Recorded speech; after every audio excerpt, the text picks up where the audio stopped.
ఎదురు ఉన్నాయి కదా తెలుగులో, మనం అవేంటి చూద్దాం. పౌర్ణమి తర్వాత వచ్చే 15 రోజులు వాటిని కృష్ణపక్షం అంటారు. ఆ పక్షాన్ని ఏమంటారు? ఆ వాటిలో ఏ ఏ తిథులు వస్తాయో మనం ఒకసారి చూద్దాం. ముందుగా వచ్చేది పౌర్ణమి, పౌర్ణమి,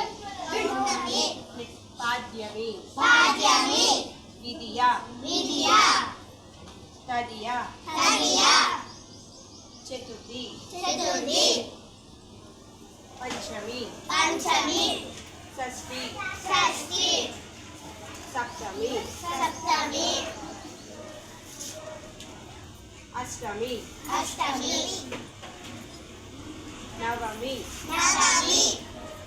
దశమి, ఏకాదశి, ద్వాదశి, త్రయోదశి,